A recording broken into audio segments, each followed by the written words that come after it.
Magandang araw po sa inyong lahat. Dustin Yu, walang kaalam-alam, Bianca de Vera, sad na. Will Ashley rumesponde ngayon? Alamin po natin lahat yan dito sa ating video.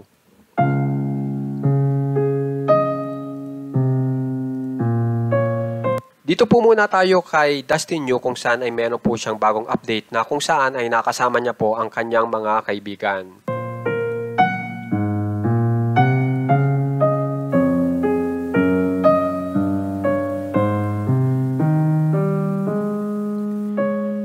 At pagkatapos po niyan, may bagong update pa rin po si Dustin Yu kung saan ay pinapakita niya na siya ay nasa trabaho. So yan pong larawan na iyan ang kanyang ipinost ngayon. Samantala, nakakabigla po kasi nag-update po si Bianca de Vera ngayon at mayroon po siyang ganitong mensahe.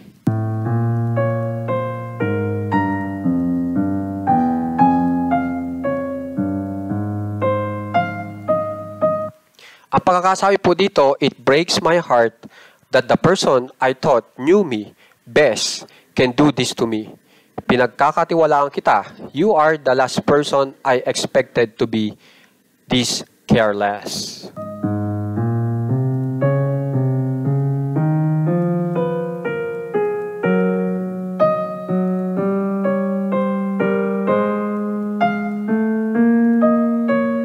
Tapos, pagka-post niya po niyang kababasa lang po natin ay ito pa yung kanyang mensahe.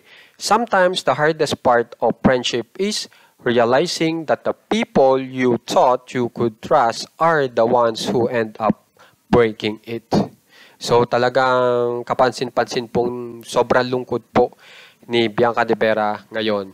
Pero ang kagulat-gulat po dito ay meron pong isang housemate na sumagot po dito sa message niyang ito. At ito po ay si Will Ashley.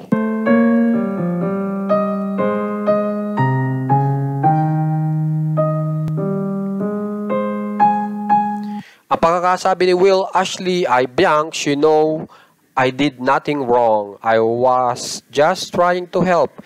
If you need proof, you will see for yourself.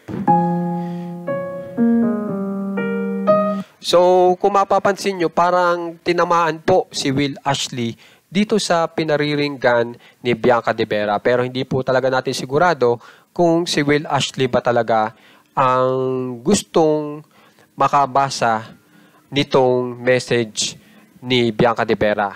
Okay? Hindi po natin talaga sigurado. Pero, ang makakasigurado lang po tayo ay talagang ito pong si Will Ashley ay nag-reply dito po sa mensaheng ganito ni Bianca de Vera.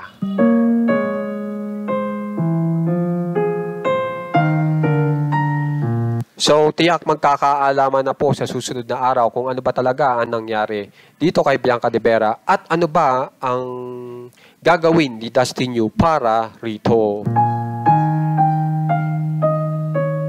Kaya naman po, kung gusto nyo pong ma-update sa mga famous celebs ng Pinas, katulad po ng Das Biak, kina Will Ashley, subscribe na po kayo sa ating channel na Juan Katawa.